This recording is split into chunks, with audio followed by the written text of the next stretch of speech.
Arab plan is it reasserted the political address of the Palestinians as the PLO. We want a state of beginning. We don't want arms. We don't want weapons. We don't want rockets. We want to invest in education, in health. Through the podcast, we hope to challenge the status quo on both Western-led diplomatic initiatives and diplomatic discourse. My name is Jamal Benomar, and I'm a former Under Secretary General at the United Nations, former Special Advisor to the UN Secretary General, and former UN Special Envoy. I'm currently the chair of the International Center for Dialogue Initiatives, or ICDI. ICDI is an independent platform focused on conflict mediation in the Middle East, North Africa, and the Sahel regions, working towards empowering local and regional actors, including civil society, to play a more prominent and leading role in mediating the conflicts that affect them, instead of continuing to rely on foreign and international actors who have their own interest. This podcast, titled ICDI Dialogues, accompanies our monthly newsletter, Diplomacy Now, and will feature the voices of prominent figures like Raji, Sourani, and Zaha Hassan on the conflict affecting their countries. Through the podcast, we hope to challenge the status quo on both Western-led diplomatic initiatives and diplomatic discourse. Let me introduce our guest. First, Raji Sourani is a veteran human rights lawyer and the director of the Palestinian Center for Human Rights, an organization based in Gaza City that he founded in 1995 to document human rights abuses committed by the Israeli military in the Gaza Strip and the occupied Palestinian territories. A native Gazan, Raji has defended Palestinians in Israeli court and has been imprisoned 6 times by Israel and the Palestinian Authority for his human rights work.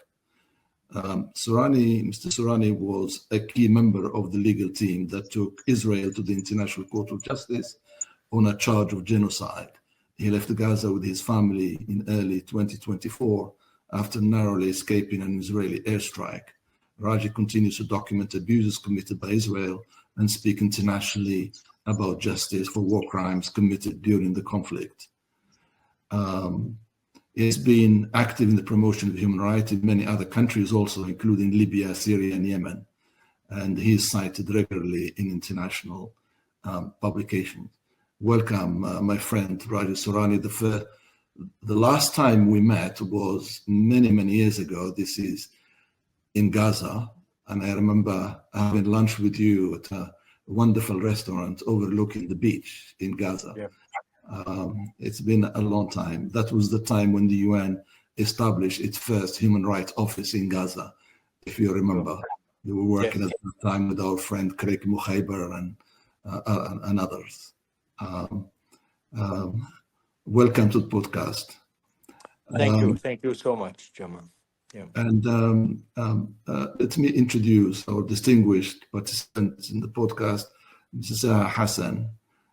Zaha is a human rights lawyer and a fellow at the Carnegie Endowment for International Peace.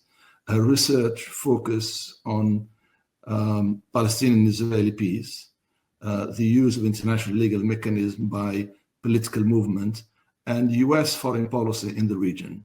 Previously, she was the coordinator and senior legal advisor to the Palestinian negotiating team during Palestine's bid for UN membership, and was a member of the Palestinian delegation to Quartet-sponsored exploratory talks between 2011 and 2012. Zaha regularly participates in Track to Peace effort and is contributed to The Hill, the Haaretz, and her commentaries have appeared in many newspapers, including New York Times, Al Jazeera, and others. Welcome to the podcast. Delighted to be with you. Because of the nature of ICDI, we are an organization that is focusing on mediation and conflict resolution. I want to focus in this podcast on one aspect where we haven't heard much from Palestinian voices, and it is starting with the debate about the so-called day after. I'm not sure whether it's going to be a day after from what we see so far, but there has been a debate in Washington, in Tel Aviv, and in other capitals in Europe involving many think tanks. There have been many papers, op-eds, a lot has been said about this.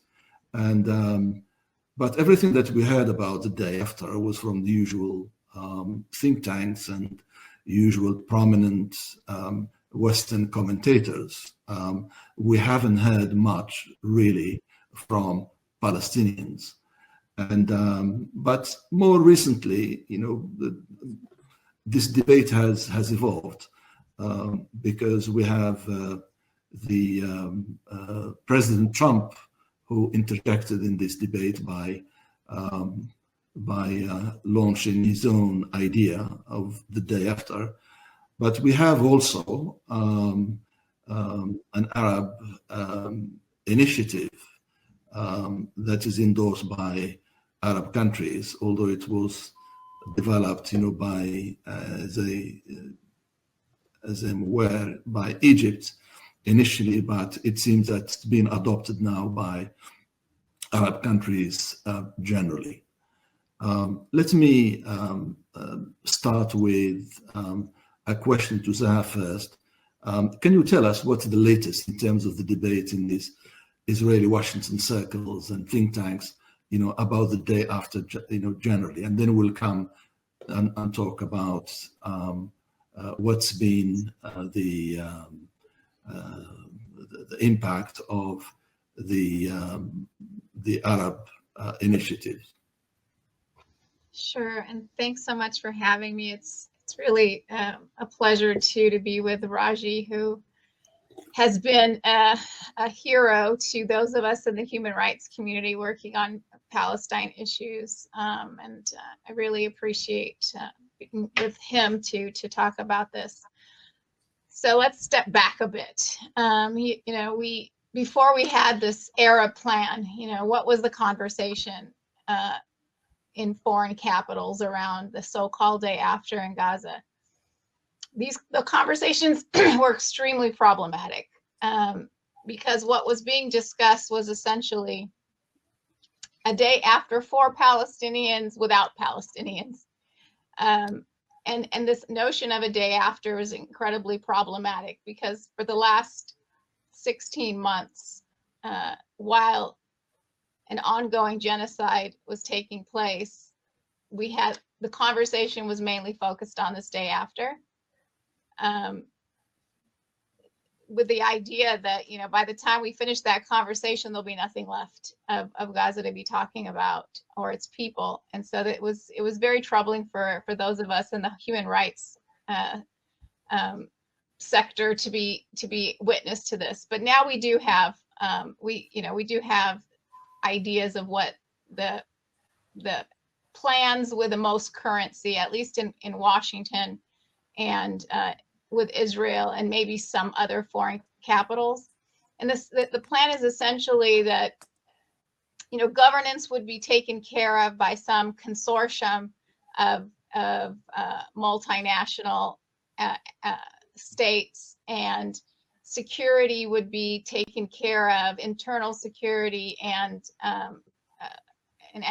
security between Israel and Gaza would be taken care of by this Arab force that would be essentially private contractors, mercenary forces, and the Palestinians would have only say to the extent of their local communities in terms of rebuilding. Yet the local communities as they exist today exist in very compressed enclaves because of the prosecution of Israel's military campaign and how it has forced communities into smaller and smaller spaces. So this was basically the conversation that Gaza would also be reduced in its territory. There would be a a dissection of Gaza so that much of the north would be off limits to Palestinians. And so this was the type of discussions that we were hearing. And, you know, there, like I said, there was much currency for these kinds of papers, because the notion was that Palestinians can't be trusted with governance or their own security because of the events of October 7th, forgetting about whether Palestinians can have security without being in control of their own destiny in light of the events following October 7th. And so it was something of a revelation when we had the Arab plan, because of how different it is from where the conversation was. But honestly, we wouldn't have probably gotten to the Arab plan and its framework had we not had President Trump come in and throw everything, you know, up in the air with the classic way he does, by just saying something completely outlandish, like we can just create a Riviera in Gaza and the Palestinians can be resettled elsewhere. Ethnic cleansing, in other words. So it was that really spurred the Egyptians, who were obviously deeply concerned about this notion because of what it might mean for their own sovereignty and national security, as well as the Jordanians. And I'll stop there so that we can hear from Raji about his perspective on the Arab plan, but I don't want to get too deep into that yet. Raji, you've followed these discussions about the day after. A lot has been written. You have seen many of these proposals. I mean, what's been your reaction? You know, once you've seen, you know, these ideas of establishing like an international authority led by, you know, the Americans,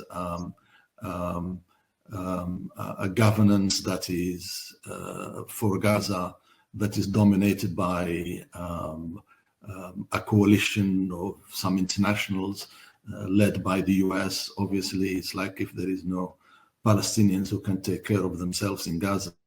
And then more recently leading to the Trump announcement that he wants to transform Gaza to a Riviera without its inhabitants, and then leading to the more recent announcement by Egypt, and then, you know, the Arab plan and so on.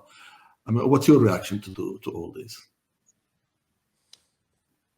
You are asking that question, Jamal, and I think this is very important because this should bring us back to fundamentals. 30 years ago or so, Oslo Accord was signed and intended to settle the conflict, the Palestinian-Israeli conflict.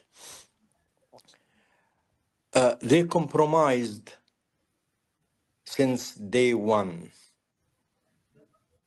And they said, if we want peace and peace and prosperity, we have to compromise the rule of law.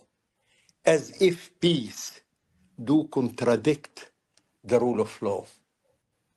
And a few years later, it was obvious we are going to a tunnel where a new brand of apartheid has been built in the West Bank, where Jerusalem ethnically cleansed from Palestinians, and where Gaza turned to be animal zoo, or the most largest open air prison, international community dumping just some food and medicine. And this went on for 30 years. We were warning, and nobody can claim they didn't know, they didn't see. And Israel came to a level where they say legally there is one people who are entitled for self-determination between the river and sea, the Jews, the Israelis. Palestinians don't exist. Now, what had happened on October 7th, it wasn't the beginning of the Palestinian-Israeli conflict. This conflict already, there for the last 77 years, and I don't want to go long since Nakba till now, but in the last few years, we have wars in Gaza in 2008, 9, 2012, 2014, 17, 21, 22, 23. And the smell of death and destruction all over the place. The Kafka, everybody thinking, realizing Palestinians should be good victims for a criminal, belligerent occupation. We have the recognition of right of self-determination, and more, even when this genocide began to take place, there was serious defense on the right of Israel of self-defense.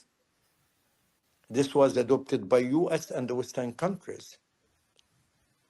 And never ever occupation have the right of self-defense. Occupation by itself, crime of aggression. That's how it's defined at the ICC Rome Statute. But at the time, even when President of Israel says, few days after the war, no distinction between civilians and Hamas, we will get them all, no innocent Gazans. And when the Minister of Defense says Gaza are human animals and there will be no water, no food, no electricity, no fuel for Gaza, and we will not distinguish between civilians and Hamas, all of them will pay for that. So they declare the intent in simple words. The West give them full legal, political cover, not only satisfied with that, but they say more and beyond. We will support you with all arms you needed. And they are supporting de facto and de jure the genocide, in the Gaza Strip. There was simple, clear provisional measure issued in January 2024. And in it, they said, at least the humanitarian aid should go in. And nothing happened. March, April, another 2 provisional measures, nothing happened. ICC issued 2 warrants against Netanyahu and Gallant, nothing happened. And in simple words, again, as if these 2 most important courts on earth, it's there for academic experience, not their decisions, to be respected. It's vice versa. They have been threatened as apparatus, as judges, prosecutors, etc., in unprecedented way in history. Now, July 19th, 2024, advisory opinion by the ICJ stated in simple words: the illegality of the occupation and how this occupation should be abolished, ended. And it wasn't, taking even seriously enough, to tackle and deal with that. I don't know. Is international law, international humanitarian law, ICC, ICJ, it's Palestinian manufactured body, or it's the creme de la creme of the human experience to bring and preserve dignity and justice for people across the globe? When Russia engaged with Ukraine, the whole world revolted and said it cannot be. Invasion and occupation, Ukrainians have the right of self-determination. They have the right to resist, using always all means, from the legal to the armed struggle. All options are there, and the West will support them without limits, legally, politically, financially, and militarily. And they ask the free people across the globe to go and support the Ukrainians. Now, in our case, this is Kafka, because we are the monsters, we are the aggressors, we are the criminals, we are the ones who are threatening the security of Israel and its people. I think there is big wrong. There is big wrong in the way, in the orientation. It's simple. There is an occupation. The occupation should end. This is supported by many UN General Assembly resolutions and Security Council even. And this is supported, last thing, by the ICJ advisor opinion about the illegality of the occupation. Occupation should end and dismantled. Another something, appalled and strange and unique, the conference of the high contracting parties of the Geneva Convention, which was supposed to take place a few days ago on the 7th. And it was canceled because the guardian, the ugly guardian of the Geneva Convention, which should convene this conference, proposed totally disrespected draft. The conference intent was simple: to implement Article 1 of the Geneva Convention, to ensure respect for the de jure applicability of the convention. And this is not happening. They proposed ugly draft, very weak one, like addressing everything in very thematic way, but it doesn't address really the Palestinian-Israeli conflict and the legality of the situation. Now, what I want to say, do we recognize the Palestinians do have the right of self-determination or not? This is the question. Are we, the Palestinians, mature enough to do that or not? But I think Palestinians built evidently many states in the region, and they can build their own state. Second, should we end the occupation or not? Occupation should end. and it cannot continue. Our problem, our real serious problem, that till this moment, Israel don't recognize Palestinians. For them, نحن لو كيمين, we don't exist. And they are talking clearly and simply about that. They don't, one of the most important things, I mean, Netanyahu proud of, that he managed to destroy the dream of having a Palestinian state. Now, after almost 1.5 years of live genocide, which is going till this moment,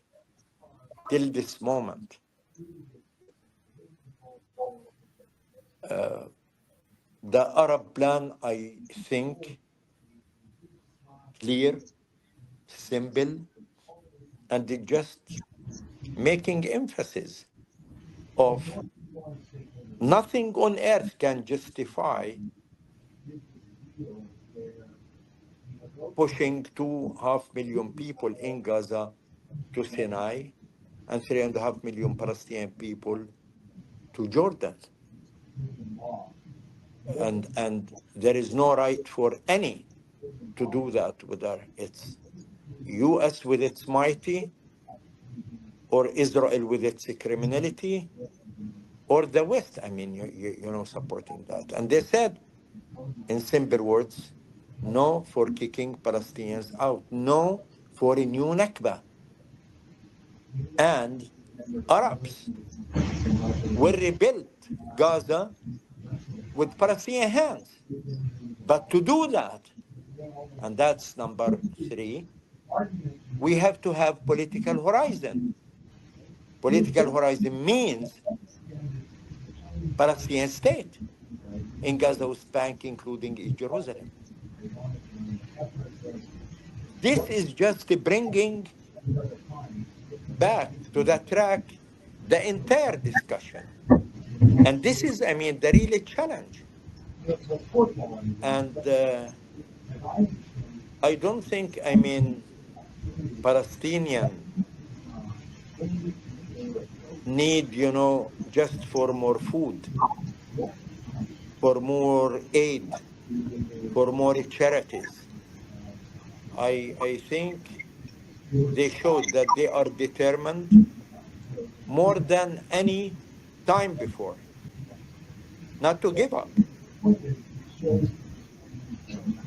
That's very clear, Raji. Or to lose hope. Thank you for setting out very clearly the context.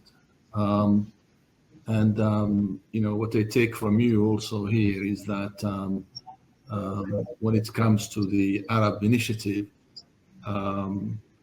it is somehow welcome, since it is emphasis is on Palestinians themselves rebuilding their land in the context of a political horizon.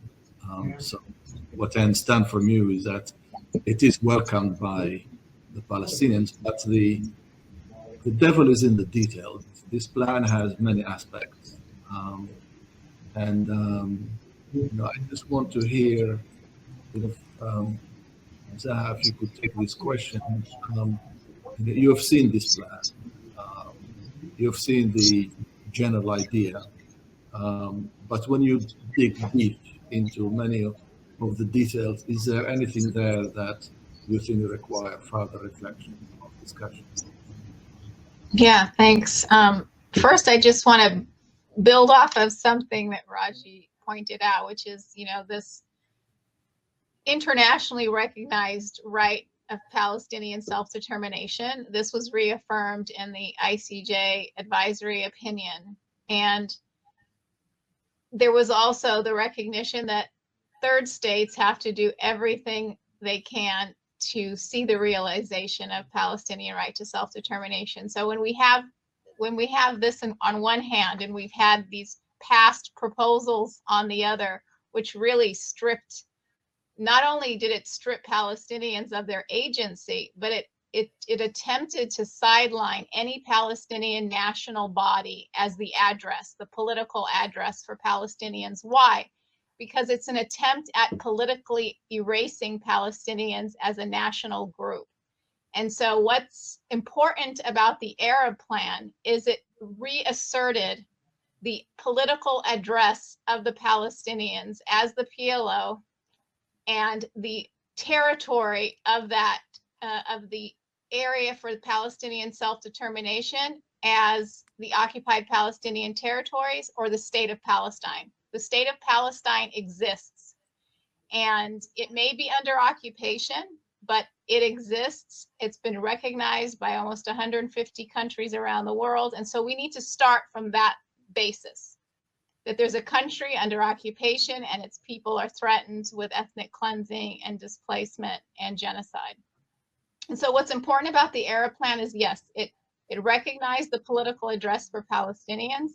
It took an all of Palestine approach to the idea of relief and reconstruction, because let's not forget, it's not just that there's been an destruction of Gaza and a displacement of its people, but it's also, there's also been efforts inside of the West Bank to depopulate, to ethnically cleanse the communities in the West Bank. We've lost 40,000 people have been forced out of their homes. We've had refugee camps completely destroyed in the West Bank. So the Arab Plan is important because it takes an all of Palestine approach. You can't have a ceasefire in Gaza and then allow settlers and the army to go wild in the West Bank as if it's, a free for all. You have to take an all of Palestine approach.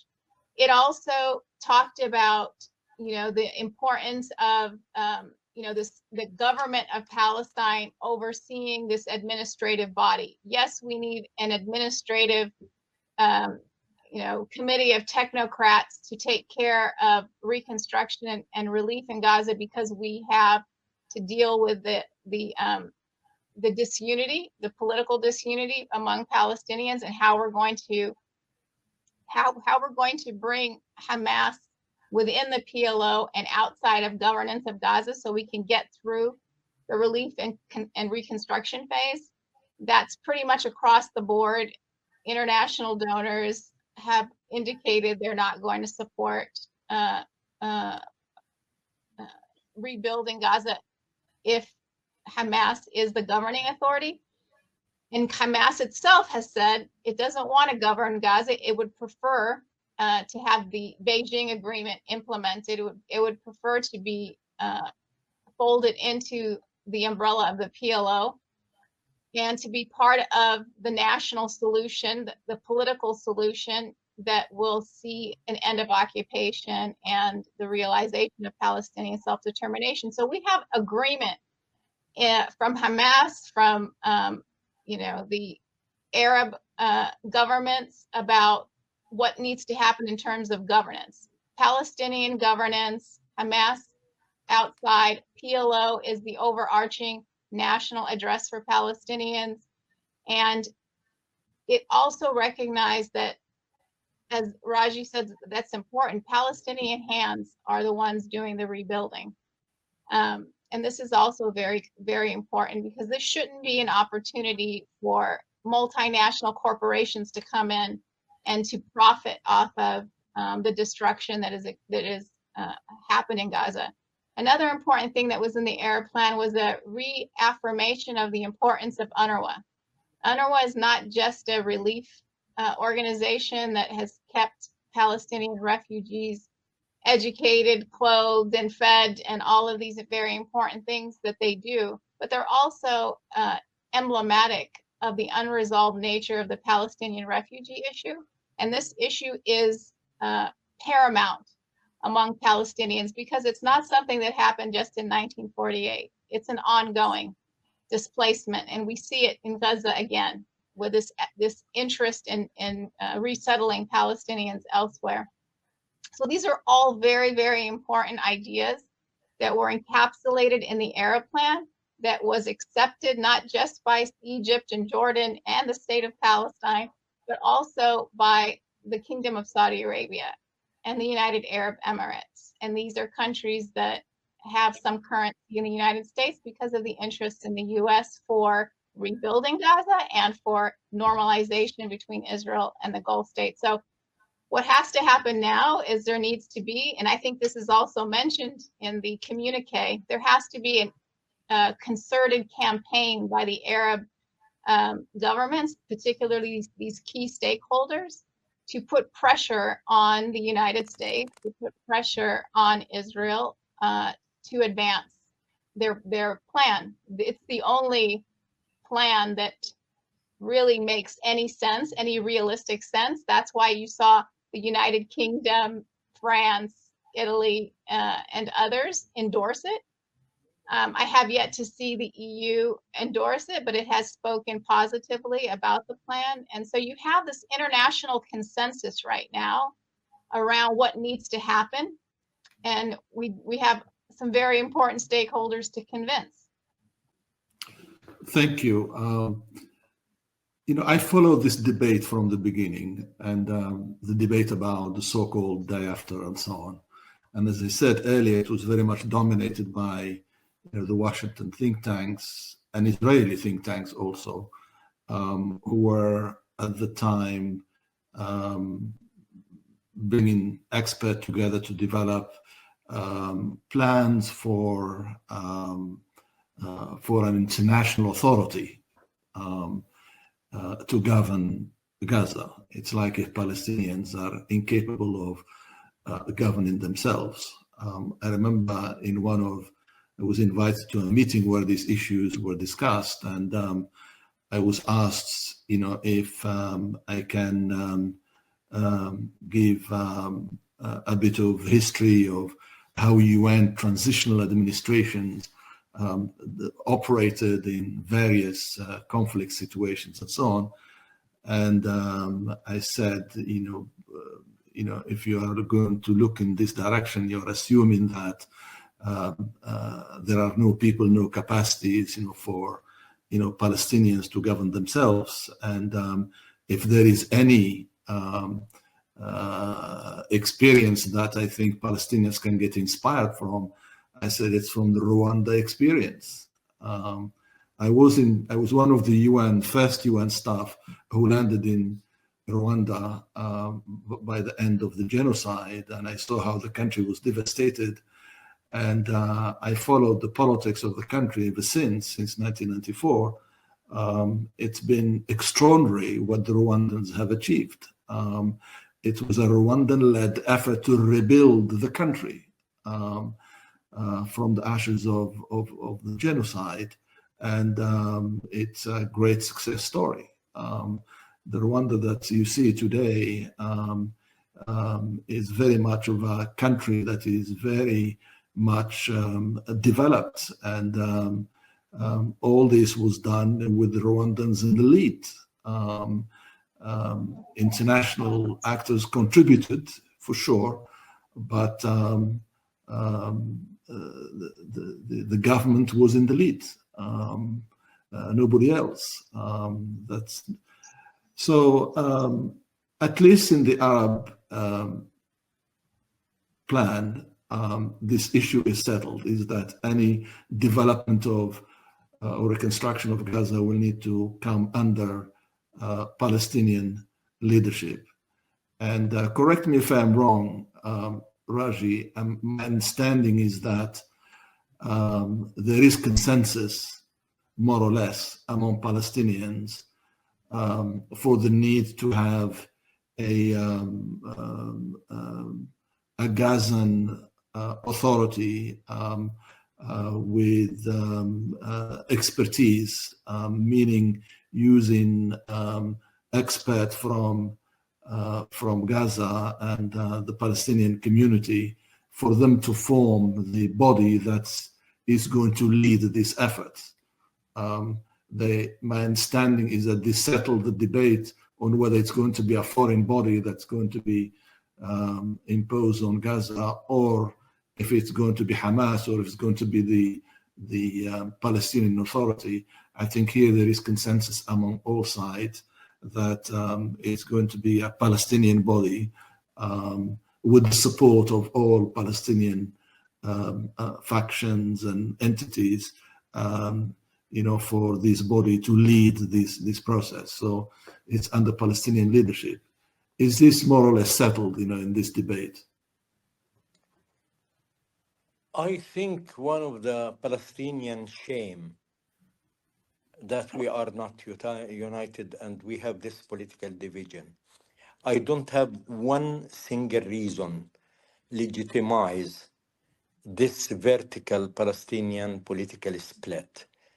I wish if our leadership can tell me one political reason, and I think the real reason that we are still having that, Netanyahu has the sword on the neck of our leadership in Ramallah, and they know if they recognize this and have the Palestinian political unity between the Hamas, Jihad, and Fatah, the PA will be gone. That's untolerable thing, because this serves basically strategic interest for Israel. Second, I want to say something. I mean, we go sometimes without be aware of in the shoes of the Israelis and their narrative that Hamas is ugly, Hamas is not good, they should, be abolished, they shouldn't exist, they should be outside of the political scene. Whether we like it or not, they are part of us, part of our Palestinian political structure. And whom Israel is confronting? Ghosts? They are confronting Hamas in Gaza. And if you want to have ceasefire, you are negotiating that with them. They are the de facto body in Gaza, which is controlling, till this moment, Gaza effectively. Who choose his enemy, for God's sake? Instead of speaking about holding Israel for the genocide and the other crimes accountable, we are talking about dismantling the criminals who are defending their people. Again, it's Kafka in a way. And I don't see any logic in this at all. The Americans were engaged indirectly through the Swiss with Hamas in very prolonged negotiations, politically speaking. And they amended the charter with the knowledge and direct supervision of the Swiss in 2017. And it's concluded, and they were happy with that. But now Israel just to have more and more excuses, like is Smotrich, Ben Gvir, and others, and even Netanyahu, are pigeons, are victims of the Palestinian policies. They are thugs, they are criminals, not by Palestinian standards, by ICJ standards and ICC standards. So if we are talking about the second day, we have to face facts. We, the Palestinians, have a grave, bad mistake, keeping this vertical political split, and we should be united. And there is no reason for us not to be united. Second, I don't think it's the right of anybody to begin internally classifying us, whether we are good or bad. We are entitled for self-determination. Security, I'm telling you, we want a state of bikini. We don't want arms. We don't want weapons. We don't want rockets. We want to invest in education, in health, and in agriculture and every other thing. We have a lot to do. Now, having said that, I mean with it, if you give us political horizon, why we are in need of arms? Who needs the arms? We don't have enough killing and destruction? We need more wars? The problem doesn't lie with the Palestinians. The problem with the Israelis. Look what they are doing. I mean, now, in South Lebanon, in Jabal al-Sheikh, and they are almost close to Damascus now. I think there is simple, clear thing needed to be recognized in day two. Are we entitled for the right of self-determination or not? Do they want to support our right of having a Palestinian state? Security, you can put whatever conditions, not conditions. We willingly, the Palestinians don't want to invest in arms. We don't want to invest in war. 77 years more than enough for us. We invested in this conflict, and we want to invest in positive, constructive, civilized way. We want our coming generations to be normal, to engage as a human being in building their own destiny and the future. Thank you.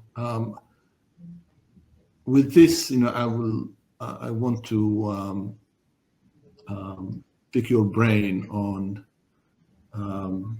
an idea that is out there being discussed among Palestinians. Is the idea of maybe it's time for a Palestinian National Conference after all the traumatic events that have taken place. Many believe that it's time to take stock of what happened, step back and think of what it would take, for the Palestinians to realize their right to self-determination. They went through various phases, including the Oslo process, and then more recently, the destruction of Gaza. Raji, you spoke about the vertical divisions that exist, but I will add to that historically, correct me if I'm wrong, when there was some kind of political horizon and there was a peace process, the participants in that process were limited, to one of the mainstream organizations within the among the Palestinians. Not everybody was supportive of that process for many, many reasons. And I remember discussing the Oslo process with the late Edward Said in early 90s, and I remember his perspective, which proved to be pretty much a visionary perspective at that time. It proved to be correct in his skepticism about how the process has evolved. But now, as I said, with everything that happened, do you think that a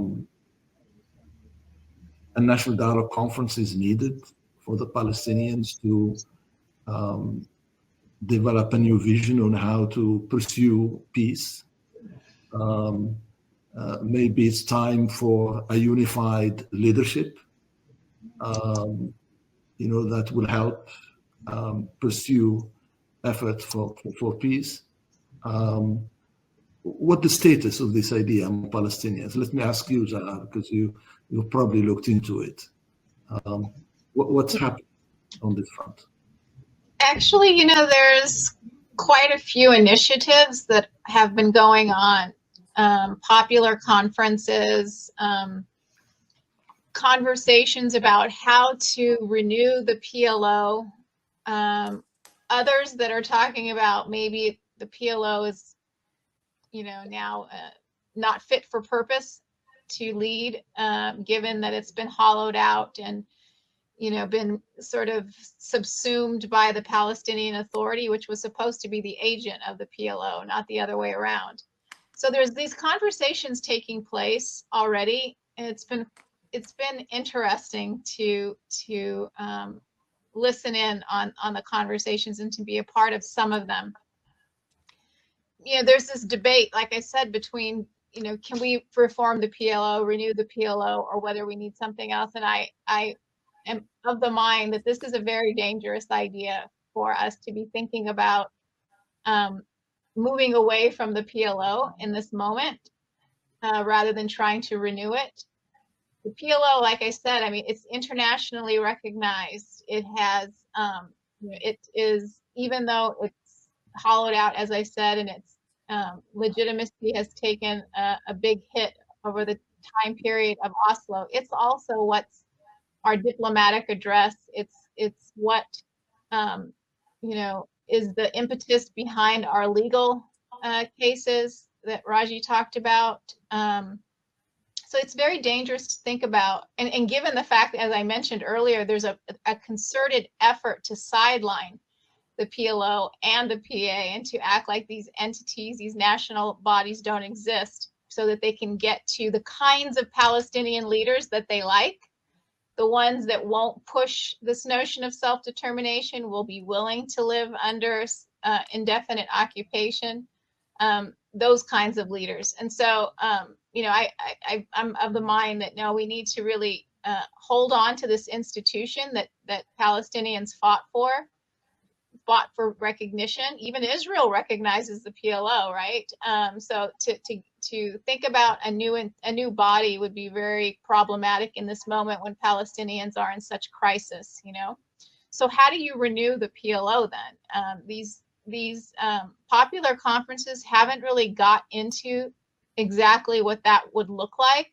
But obviously the current, the parliament of the PLO, the National Council, hasn't been updated in terms of its proportional representation system. There aren't direct elections for this body, the parliament. It's based on proportional representation, including different civil society organizations, professional associations, unions, as well as political factions. And so because it's been, decades since this has been renewed, it's really not representing the full spectrum of Palestinian civil society, much less inclusive of factions like Hamas. And so there needs to be a conversation of how do you redistribute the seats on this body to make sure that it's more reflective of Palestinian society writ large, not just the factions. And one of the ways that we're exploring, those of us who are interested in this subject, are thinking about how civic assemblies can be utilized to help answer the question of how do you reapportion seats on the PLO to enable better inclusion, more youth, more women. And citizens assemblies basically are taking a representative sampling of Palestinian society using, the demographics, and also thinking about our geographic locations, bringing a group together. It could be 200, could be 1,000, but you bring them together to explore and discuss and study the question together in a real deliberation, in a real deliberative democracy sort of method. And then at the end of that convening together, they come up with the answer to that solution. They take that solution back to the political leadership and to the rest of Palestinian society, and they campaign around it. They campaign around, this is what we want, and we want to see this adopted.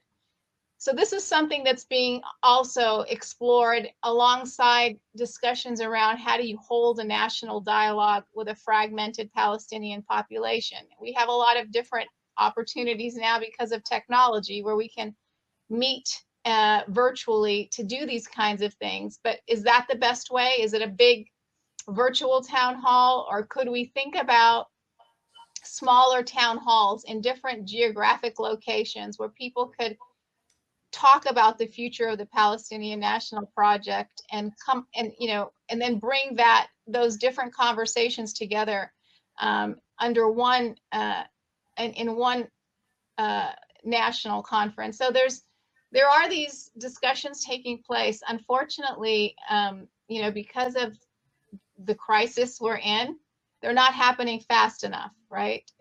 These are conversations that we would have liked to have concluded, you know, 16 months ago, so that we could, you know, have a real serious concerted effort around pursuing them, particularly given this dangerous moment when people are talking about, you know, ethnically cleansing Gaza, and we have, you know, tens of thousands of people in the West Bank being displaced. So that's sort of a, you know, a long-winded way of saying, yes, these are happening, but it's going to take a while. Raji, any thoughts about the idea of national dialogue generally among the Palestinians on how it could take shape? I think if we are talking about the political harvest of 77 years of political struggle for Palestinian people, it's the PLO. And nobody has the right to play with that. This is the political harvest, and it's a lot. Second, I don't think I have any hope in our leadership to bridge the gap and end this political division. And I mean precisely our president and his team. I have no illusion about that. I worked on that for the last 17 years, and I'm just summarizing that to you. I have no hope. They are scared till death from doing this. They know it's their end. They will be gone. 3, if there is a reason, valid reason, for Netanyahu not to enter the second phase of the implementation of his new plan, that there is 3 people on the list will be released from the prisons. It's Marwan Barghouti, Saadat, and Abdullah Barghouti. The 3 represent the major Palestinian political factions.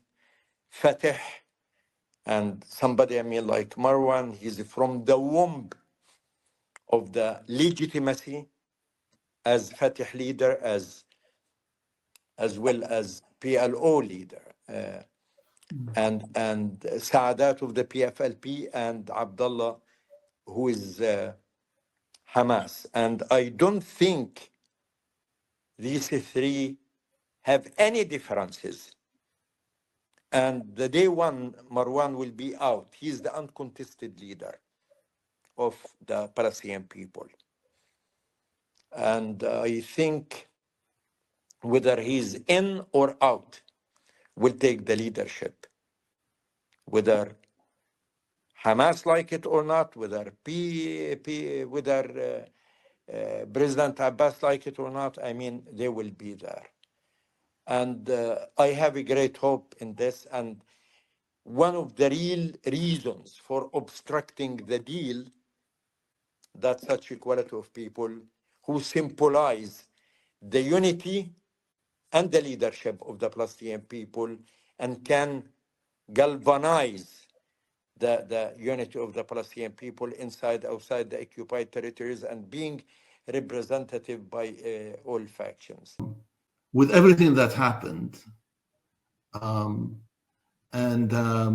know, if you are going to stick to international law and pursuing any peace consistent with international law, you will need to end that state of disunity that you described earlier. Yes. Yes. You need a unified leadership Yes. within reforming what exists, you know, as you explained it very well, like the PLO. One thing that I think all Palestinians there is consensus that this is an entity that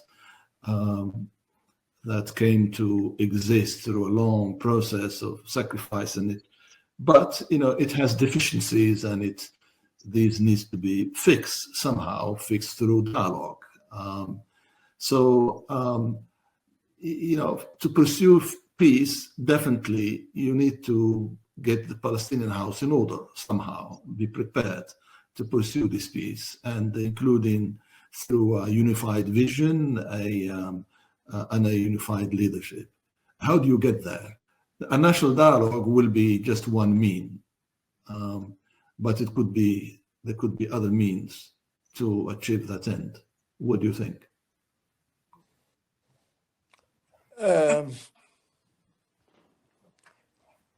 I think when I spoke about the prisoners exchange with Hamas, it's not only for the sake of prisoners. Of course, I mean, we should be loyal to them, to their suffering. They were in the forefront of the struggle of Palestinian people. But when I'm talking about these three precise leaders, with tens of Palestinian cadres from different factions who would be leaving, I think that will bring me a lot of hope of a new leadership. And it's very hard for us to fix that practically. I'm telling you, in the occupied territories, it's not going to be easy to move our president. It's not in the horizon to have any elections or democratic process. No Arab country will host you for Palestinian, popular dialogue. It can be factional dialogue, but not popular one. That's why I think maybe if some Arab countries, can help in this regard. We have experience of Yahya Hamouda and Yasser Arafat in 1969, where he was just having, a conference in Cairo for the PLO, and Yasser Arafat was just pushed forward, and Yahya Hamouda just stepped out. And Yasser Arafat then took over and continued with the path till he passed away. Now, is there a possibility for something as such happening? I think that's feasible and that's possible. I'm not talking about Banana Republic officers. No, I'm talking about real, genuine national leaders coming from the very, very heart of the struggle, and they can be, eminent and guardian of the Palestinian national project. Of course, not because they discovered the other side of the moon. Today, no, everybody with that, and they want to see change and to have an end for this shame called Palestinian political division, which has no single reason to continue with. Just one thing I wanted to share with you, and this is based on my observations and my experience leading UN support to some national dialogues, including in Iraq in the summer 2004, Yemen. The national dialogue there took 6 months to prepare, 6 months to agree on rules of procedure. And then it took 10 months of dialogue, to end, the conference. Few important issues here, that I can share with you is that first, who should lead this dialogue? when it's needed. Um, um, um, and is it the government? Is it the president? Is it a personality or a group of personalities who are accepted by all sides? Second, what's the objective? It needs to be clearly stated what it is. So you are not supplanting other mechanisms that exist, like parliament and so on. Why a national dialogue conference? What are the clear objectives? How it's going to be structured, because you're going to bring a lot of people together, and you're going to address various themes, various issues. What are they exactly? What are the main themes? And then one headache, that I saw in all these experiences is that who is going to be invited and who is not going to be invited? Because at the end of the day, whether you have 200 people or 1,000 people, everybody would want to be in, and then in what proportions? Fatah might tell you that I need to have 50% of the participant or 30%. Other factions will, and everybody usually exaggerates what's their weight in the absence of election that give a real map of political representation in the country. So it's very difficult, to get consensus on all this. But most important also is agreeing on whether there's going to be a sovereign, what we call sovereign national conference, which means that its decisions are binding, or whether it's a conference that will, or a process that will just issue recommendations that could be accepted, could be rejected, but recommendations to whom? To the president, to the government? This needs to be clarified, and then I won't get into too many details, but things that are headaches that needs also to be clarified. How decision making is made, is that by consensus? It's hard to get consensus on many issues. Is it through another mechanism? Is it simple majority? Is it absolute majority? All this stuff is, if it's not sorted out, it will come to haunt you if you start initiative of this kind. But each situation has its own history and background and complications. The one thing that Raji, I agree with you. I heard myself, President Carter, also talking about Palestinians and expressing, his, how impressed he was with, almost every Palestinian, he comes across in the U.S. And one day I worked for him. I was director of human rights at the Carter Center more than 30 years ago, before I joined the UN. And one thing he was telling me is that find me a Palestinian who is not in the US, who is not successful and who is not educated. These people are very impressive. He kept to say, they're really impressive. So, in a highly politicized society, very well educated and so on, what a process should look like, it needs a lot of conversation in the context of maybe with the release of some of the, hopefully, some of the prisoners, who have clearly a lot of stature, maybe, that could help initiate a process leading to, a dialogue that will produce something that will advance the Palestinian cause.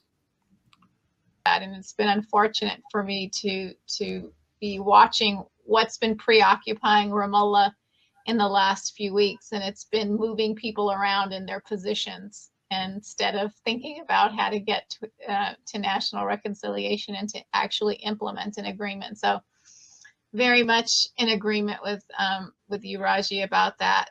That's why I strongly believe that we need to have a campaign waged by civil society and those that are interested in Palestinian national reconciliation and for political renewal to pursue that with all that we have, because without that kind of pressure, it's not going to happen. I totally agree. Well, with this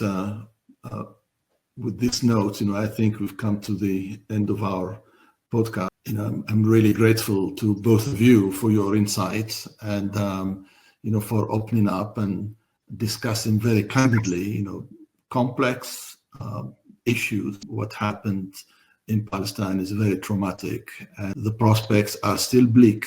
We don't know how this ceasefire is going to end. Thank you for participating in the podcast. The international community has watched this Oslo process develop and then until it died. 30 years or so of expectations that it may produce something. It hasn't produced what many had hoped for. So the key question for me, that's worth discussing is what the lessons can be learned from this process sooner or later in order to enable the Palestinians to exercise their right to self-determination.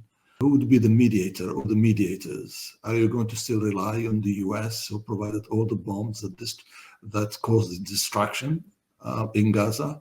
Are you going to keep them as your mediators in this conflict? Or, are you going to look for something else, another forum, like a quartet or something different? Who is going to be the mediator? That's the key question. Who is going to participate in this process? Is it as before, the representatives of whoever in the authority, or should this process this time be much more inclusive, that includes voices of civil society, women, youth, and so on? And then what will be the framework this time that need to be stated very clearly? So I think looking back at what happened and drawing lessons is very important for moving forward. And so I hope to have you in a conversation about this sometime soon.